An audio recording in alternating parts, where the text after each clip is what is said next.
Welcome to my channel. This is JC Rock and Metal Reviews. My name is Sean. Today I will be ranking the Korn albums. So I have 14 albums. I'm not including any live albums or EPs. I don't even think there are any actually. I will be including the new one, Requiem.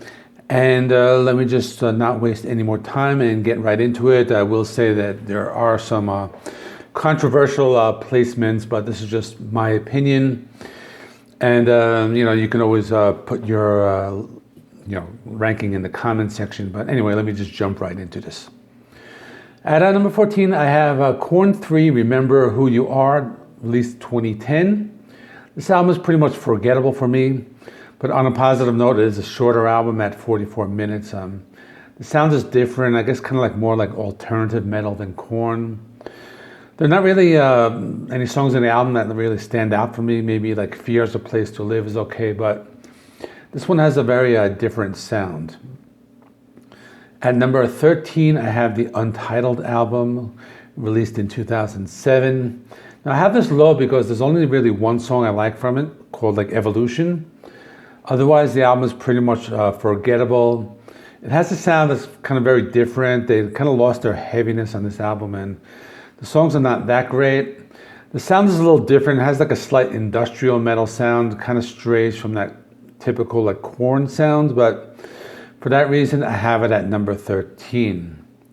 Now my number 12 is going to be kind of controversial, but I have Is Peachy from 1996. Now, I don't know why, I just don't like this album. I just doesn't click with me. And I don't think it has the songwriting like that the first album has and some of their other ones, but it has that hit single Adidas, which is kind of cringy at this point, but it has like an Ice Cube cover that was okay. The Lowrider cover is kind of okay, but I think this album is just very forgettable for me. That it doesn't have like the songwriting of the first album or other really good albums from the 90s like Follow the Leader or Issues. So that's why I have this one very low. I know other people like this album a lot. It's just, this one is just very low for me. At number 11, I have the new one, Requiem from 2022. And it was a step down from the previous two albums. I'd like to quote my friend, the Chill Dude on the Couch Reviews. He called it like Korn Light. And maybe it could have been like a Jonathan Davis solo album. Otherwise, it's not bad. I did like the single Start the Healing. It had a classic Korn sound.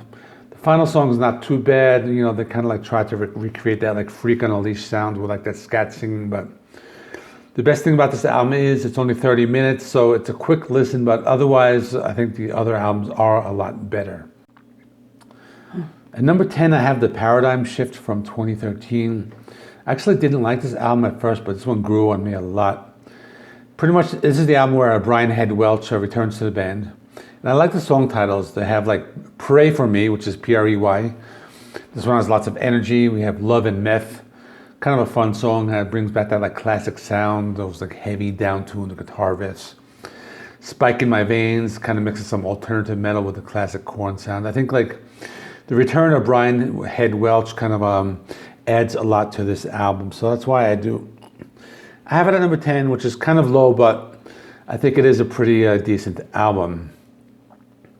My number 9 is going to be another controversial pick because I have the Path of Totality.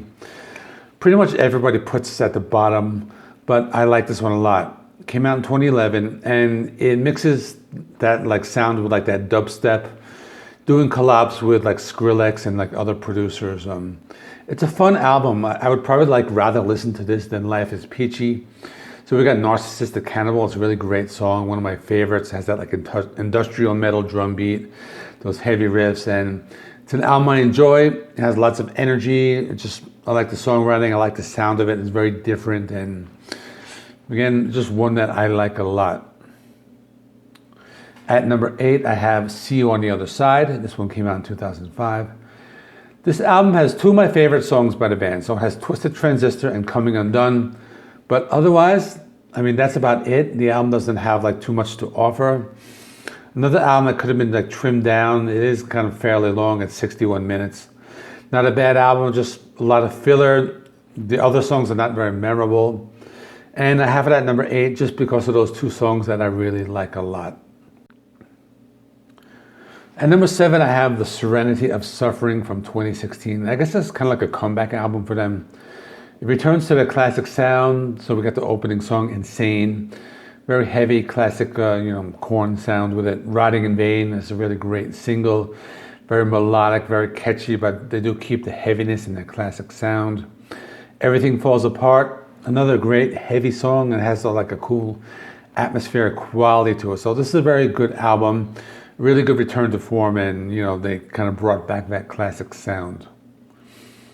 Number 6 is Untouchables from 2002.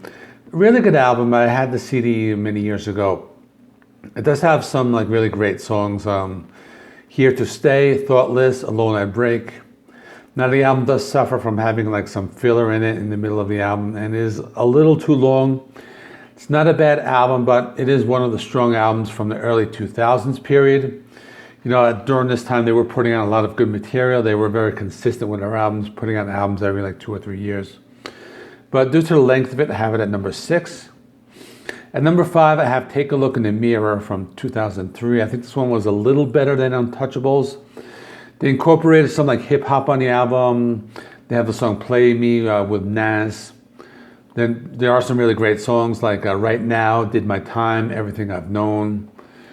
You All Want a Single, that one was just okay for me. I didn't really like it, that one that much, but the album does have a nice flow to it. A lot of songs, it's a good album to listen to start to finish. Not a lot of weak tracks, and for that reason I have it at number 5. At number 4, I have The Nothing from 2019. This is a very dark and heavy album. It was recorded after Jonathan Davis lost his wife. So there are a lot of like emotions in the songwriting. Probably one of their like heaviest albums with songs like Cold, very heavy song. Another song like Idiosyncrasy that has some really like heavy, like thick guitar riffs, and this is probably one of their heaviest albums that they've ever recorded, one of their darkest and one of their best, and definitely their best from the most recent period. So for that reason, I have it at number 4.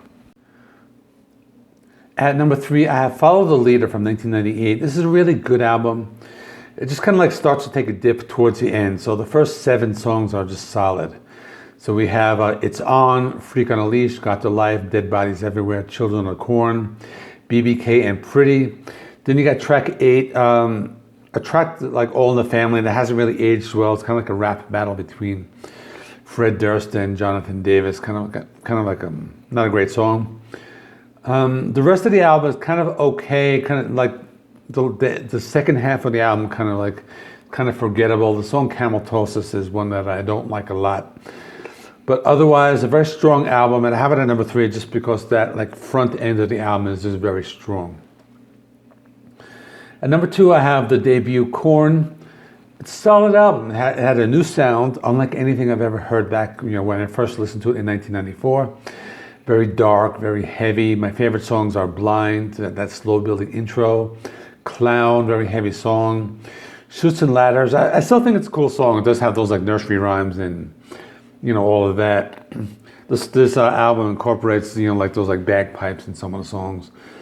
And the last song, Daddy, it's a very dark song. I like it, but sometimes I turn it off because it is kind of like a very, very dark and very heavy song for me to listen to. But otherwise, this is a very solid album. And my number 1 is Issues from 1999, and this is, in my opinion, their best album. Start to finish, all the songs very good. Falling Away From Me, really great song. Make Me Bad, Somebody Someone. This album has really good flow to it. The songs just one after the other. It's an album you listen to front to back. And it's heavy, it's dark. The songwriting and musicianship are on point with this album. This is the album where they did get like everything right. And for that reason, I have it at number 1. So that is it. That's my Korn ranking. Let me know in the comments what you thought.